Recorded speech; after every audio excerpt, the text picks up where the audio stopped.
Let's move on. This is a big reason why we have Dr. Judith Curry on the show today, and this is the Climate Working Group Rocks. I encourage all of the people listening and watching this podcast today to go to judithcurry.com, where you can see her own summary and assessment of something pretty remarkable that happened this week. So the Secretary of Energy, Chris Wright, he commissioned a report titled "A Critical Review of Impacts of Greenhouse Gas Emissions on the U.S. Climate."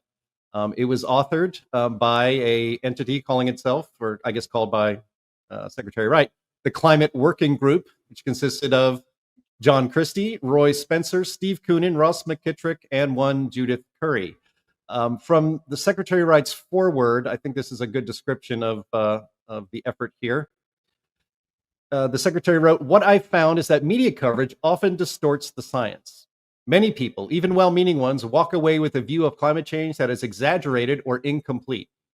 To provide clarity, I asked a diverse team of independent experts to summarize the current state of climate science with a focus on how it relates to the United States. To correct course, we need open, respectful, and informed debate. That is why I am inviting public comment on this report. Honest scrutiny and scientific transparency should be at the heart of our policymaking. To provide clarity, I asked a diverse team of independent experts to summarize the current state of climate science with a focus on how it relates to the United States. I did not select these authors because we always agree, far from it. In fact, they may not always agree with each other, but I chose them for their rigor, honesty, and willingness to elevate the debate. I exerted no control over their conclusions. What you'll read are their words drawn from the best available data and scientific assessments." So, Dr. Judith Curry, can you walk us through how this even happened, how you and your colleagues were selected, and how you worked together, and what you found and wrote into this report? Well, I guess all this started happening at the end of March. My understanding is that Secretary Wright contacted Roy Spencer. Apparently, he had read his book and was discussing about this, and he presented, his idea for this to Roy, and Roy suggested, a few other people. And Secretary Wright, he said, well, yeah, those are the same people I had on my list. And we were subsequently invited to join this group. I mean, we each had one or two individual phone calls from the secretary, but we never received a formal charge as to what this was supposed to be. We were just sort of, we were assigned a temporary staffer from DOE to help shepherd this along, but we were really left on our own.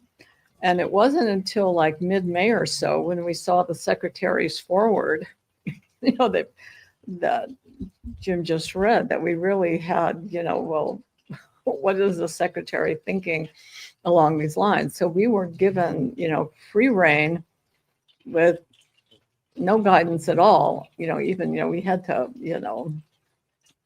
flap our wings a bit and try to figure out, what is this supposed to be?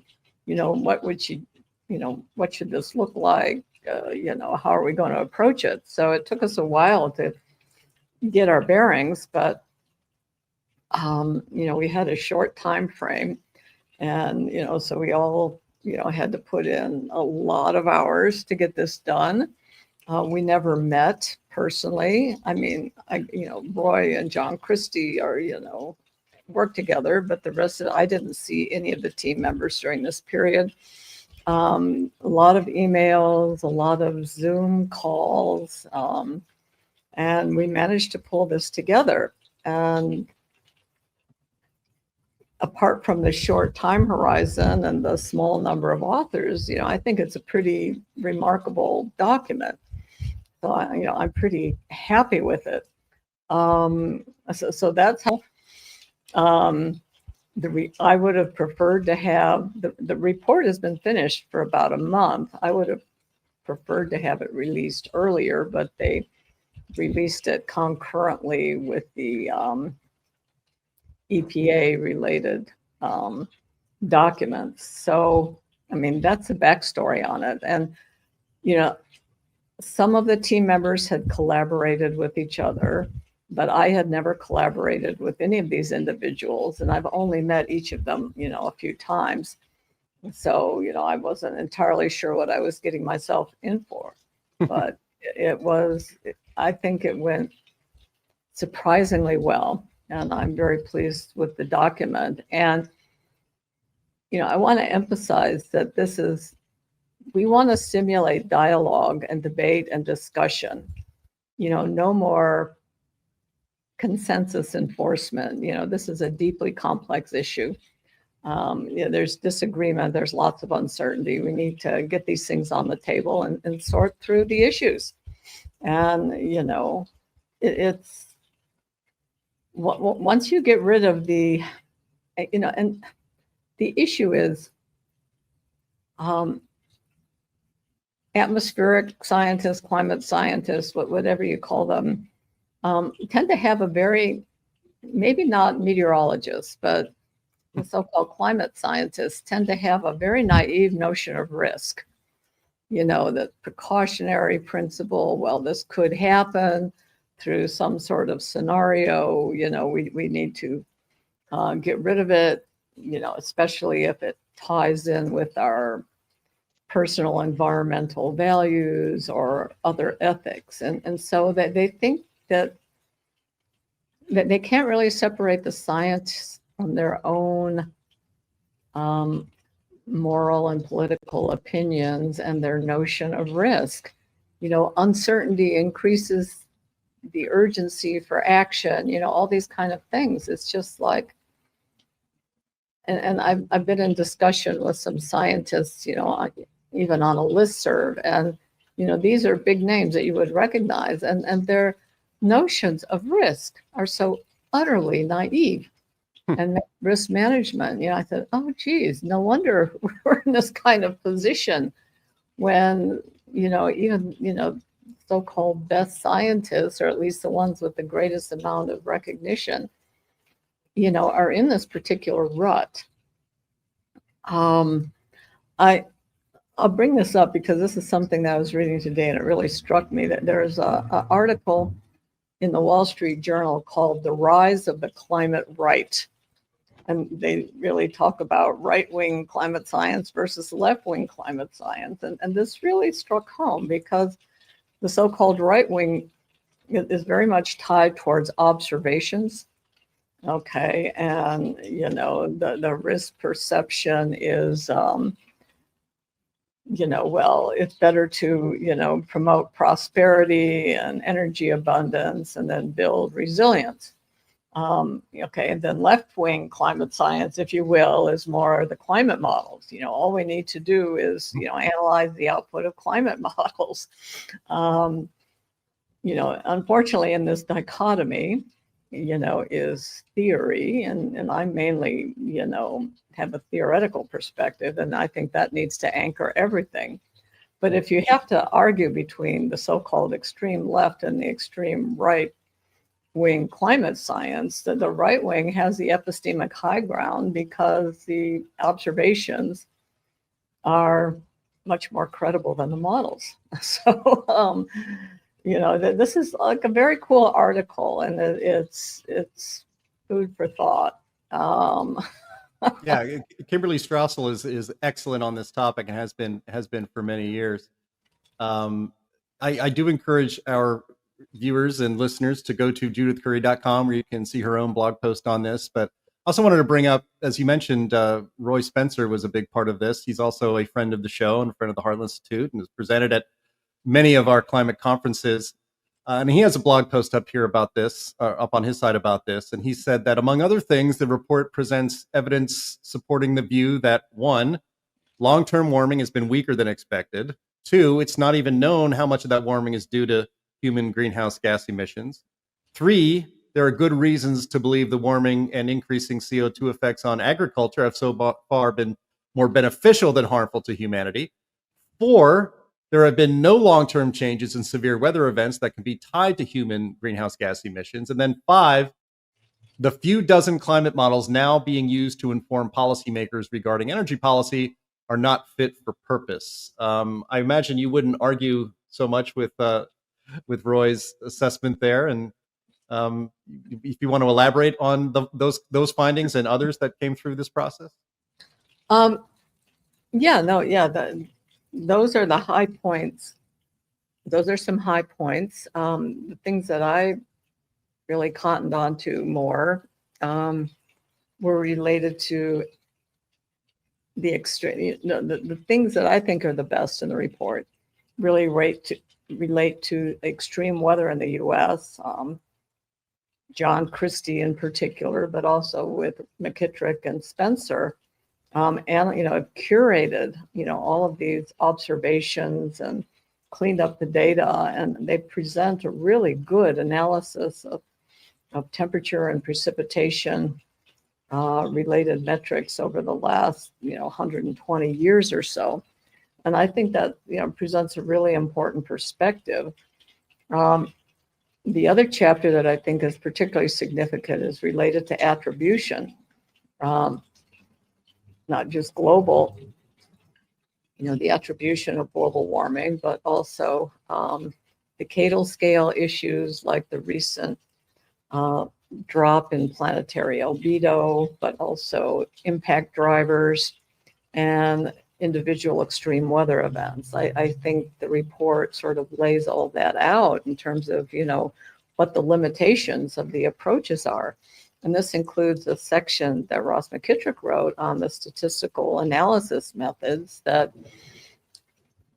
Ross regards as them to be, that most people use to be deeply flawed in these attribution analyses. So I think that's a particularly significant chapter.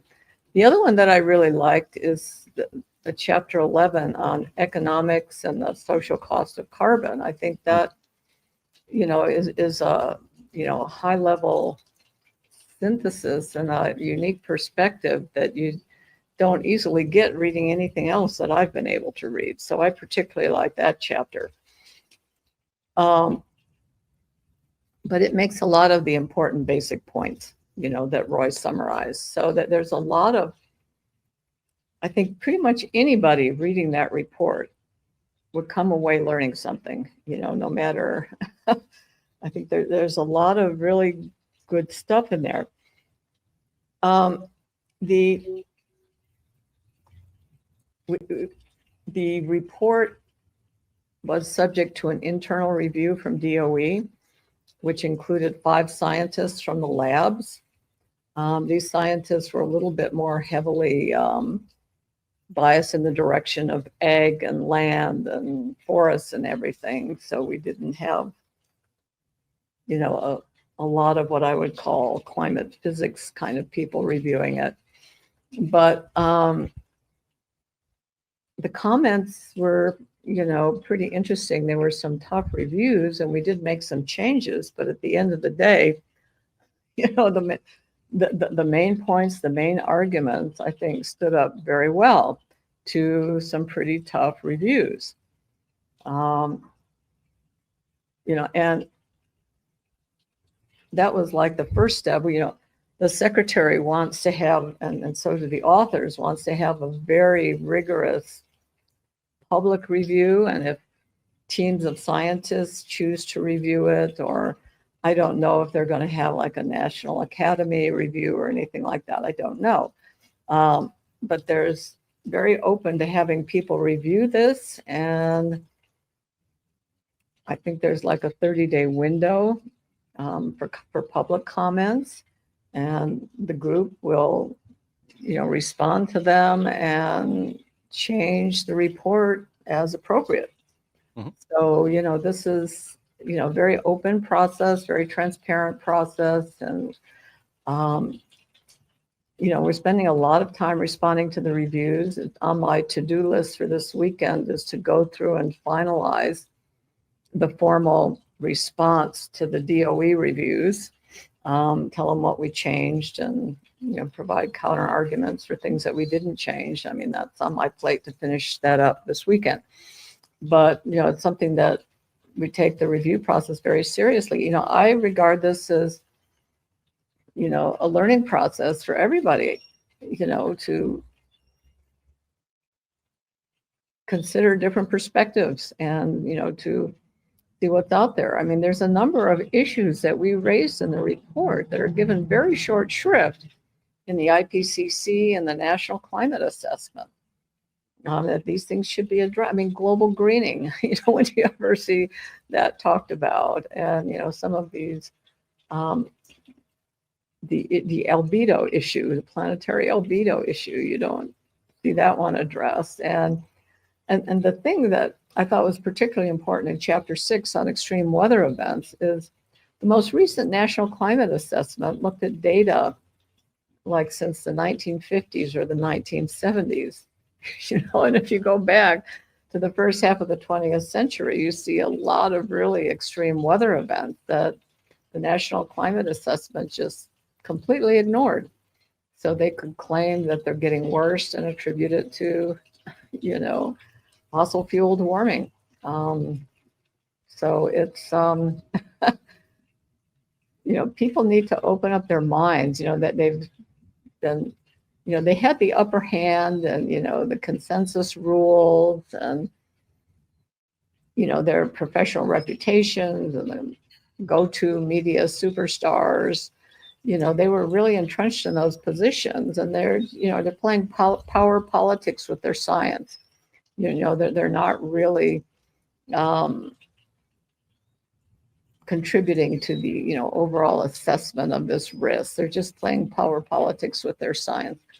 And now the tables have been turned to where we have a group of scientists that are very much data driven and are taking a hard look at the data, and it just doesn't, and a hard look at the models and how they compare with the data, and the whole narrative doesn't hold up too well.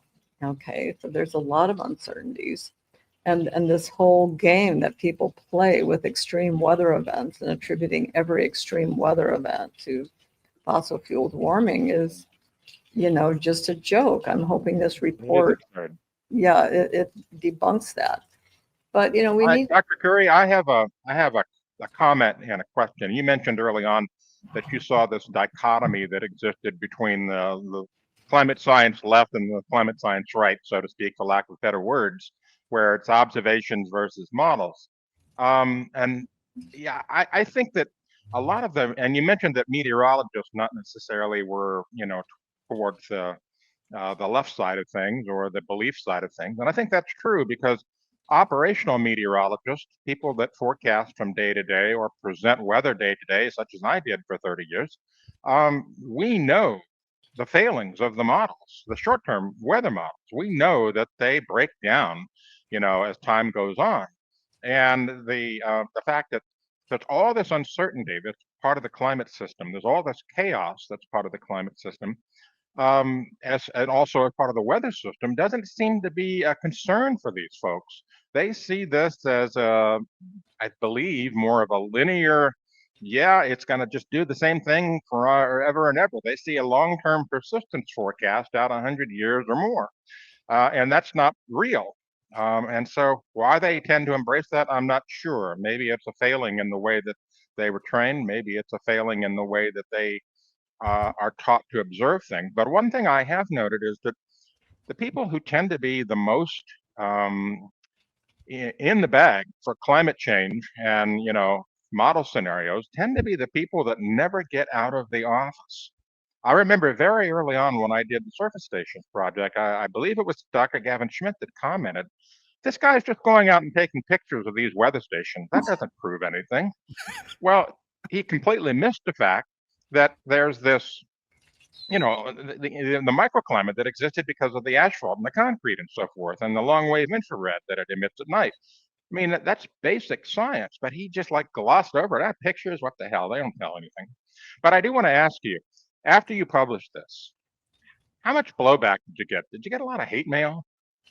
No, not getting, just a few things.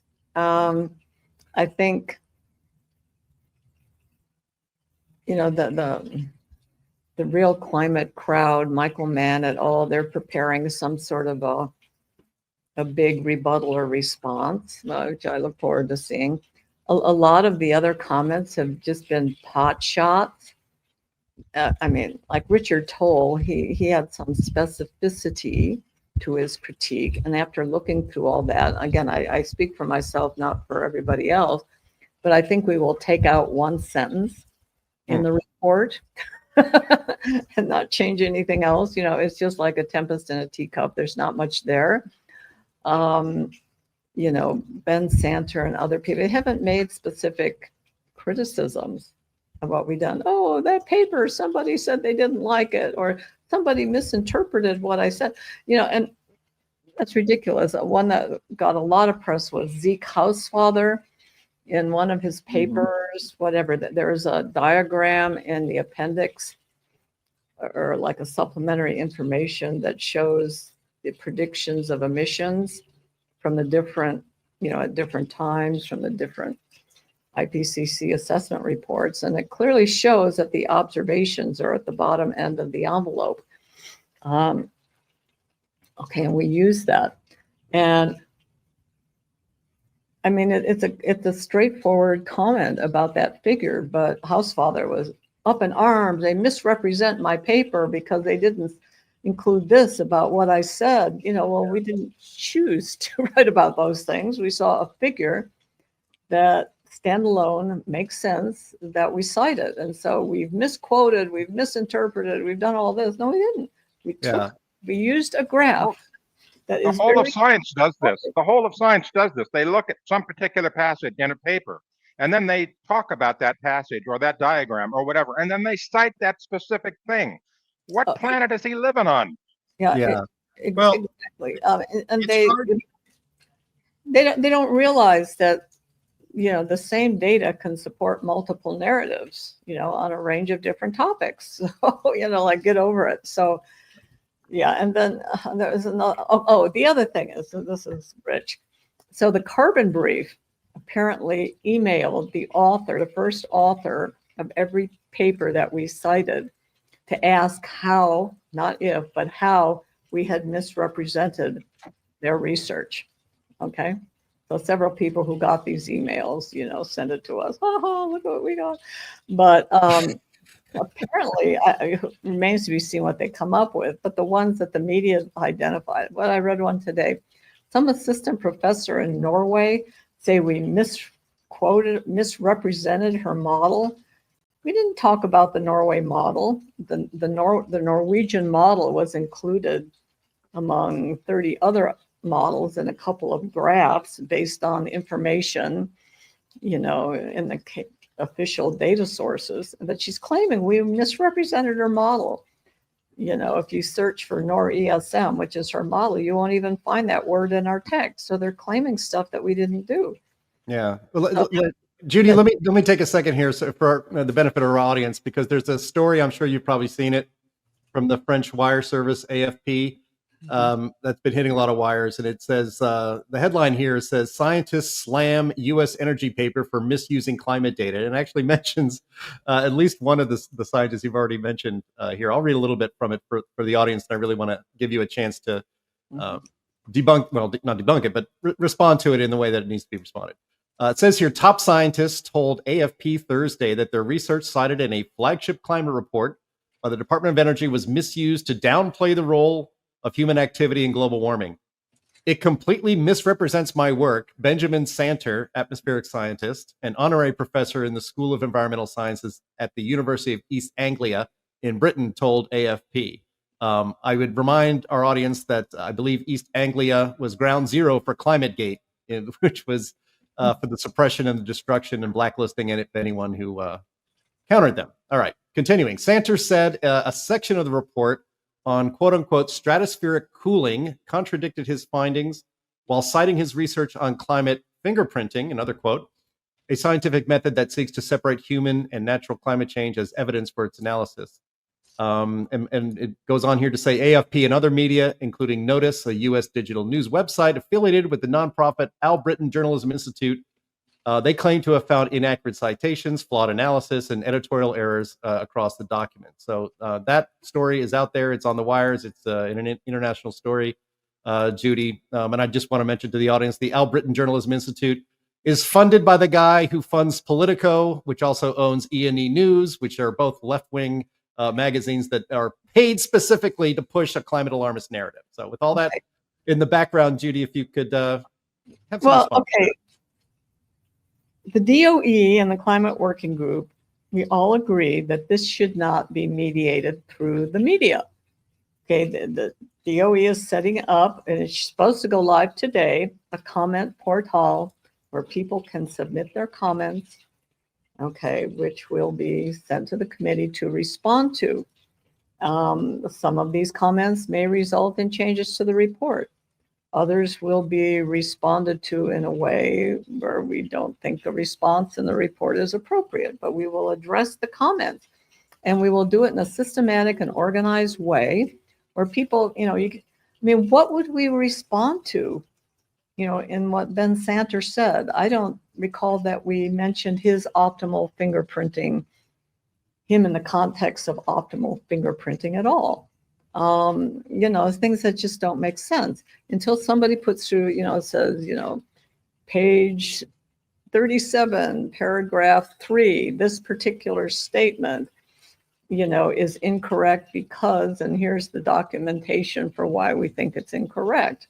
Or maybe higher level comments like the author should also have included such and such. These are comments that we can respond to, but these vague allegations, like I said, Richard Toll laid out in a Substack post what he was concerned about. And he has a minor point, and I anticipate that we will delete one sentence in our report as a result of this.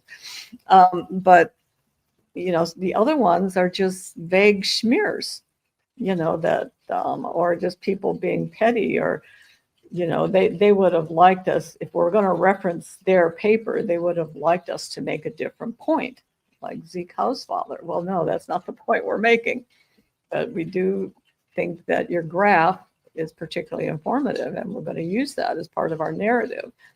So, I think it's important for people to submit their comments to the DOE portal. If serious comments via email, people don't want to submit them to the portal, we will submit them to the portal and deal with them in a formal way according to the DOE procedure. So there's a process. No, I think a lot of the, I think a lot of the visceral reactions we're getting from people like Ben Santer and Zeke Hausfather are due to the fact that they have always been on the defense, or on the offensive. They've always been the ones, leading the charge.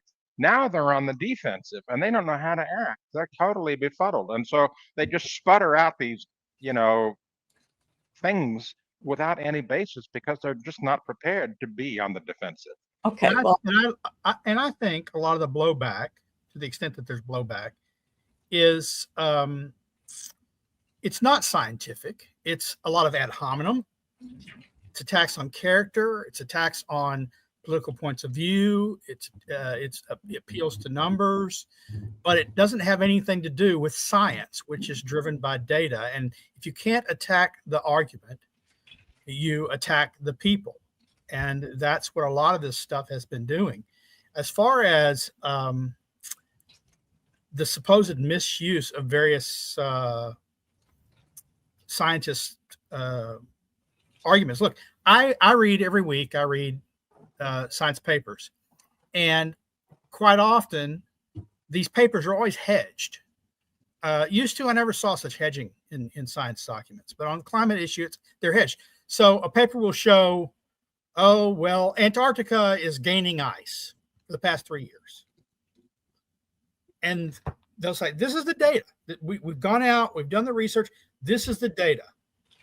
It doesn't play into the climate narrative, but it's the data.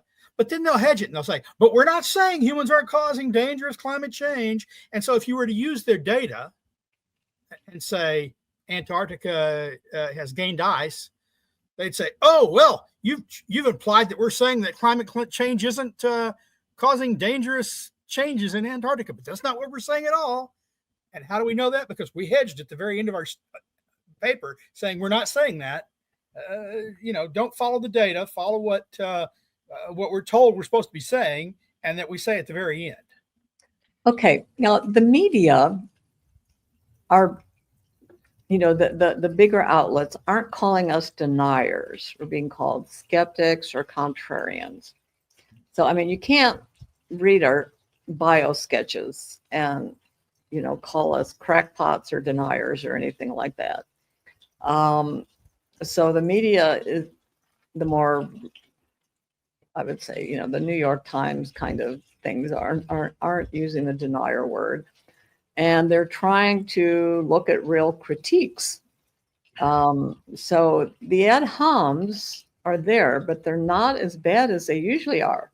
They are trying to, and they're going after, trying to find us misrepresenting other scientists' work. I mean, that's the tack that they're taking. And it's not a very rich tactic because it's not specific, and it sounds like there's a lot of scientists out there whining. So they don't quite know how to handle this, which is good because I really don't want this to be adjudicated through the media. The DOE, I hope they get their portal up to date, so people can start submitting comments because otherwise, we'll start to lose credibility and we leave ourselves open to continued whatever. People need to even publicize them, make them public what their comments are rather than just putting them through the portal. Yeah. I don't know if the portal is going to work if people can see the comments in real time or wait until we've responded to them. I don't know at all how it's going to work. We are happy to welcome a sponsor to the Climate Realism Show, Advisor Metals. If you listen to a lot of conservative shows, you hear a lot of pitches for buying gold, silver, and other precious metals. There are so many companies out there. But we want to tell you why you should trust our sponsor, Advisor Metals. It's the man who runs the company, Ira Bershatsky. Ira, the managing member of Advisor Metals, doesn't employ high-pressure tactics or deceptive marketing ploys like many in big gold. He also doesn't deal in so-called rare coins. When you buy gold and other precious metals from Advisor Metals, you're dealing in quality bullion. That is so much better when the time comes to liquidate this valuable physical asset. And when you buy from Advisor Metals, you will have your investment sent discreetly to your home. And Ira is advertising on our program because he is an America First patriot. He doesn't donate to Democrats. He refuses to work with proxies of the Chinese Communist Party. And he, like us, abhors the machinations and schemes of the World Economic Forum. We are so proud to have him as a sponsor. So, if you want to diversify your investment portfolio or back up your IRA with real physical bullion of precious metals, go to climaterealismshow.com/metals. Leave your information there, and Ira will make the process very easy for you. That's climaterealismshow.com/metals, and be sure to tell them who sent you. That helps us while you're helping yourself. Well, I see that Andrew Dessler at Texas A&M, first he's put together a Google sign-up sheet, and he's asking for people who's willing to join him in comments about your work. I did see that, and I find it funny that now, not before, but now it's important to have competing work and views inserted into the record, but that wasn't the case for about 40 years. But anyway, it's good that it's happening, I guess. Yeah, I don't know. Michael Mann said in some tweets or whatever you call them on X these days, that there was going to be an organized response, and it seems from realclimate.org, Gavin said there'll be some kind of an organized response.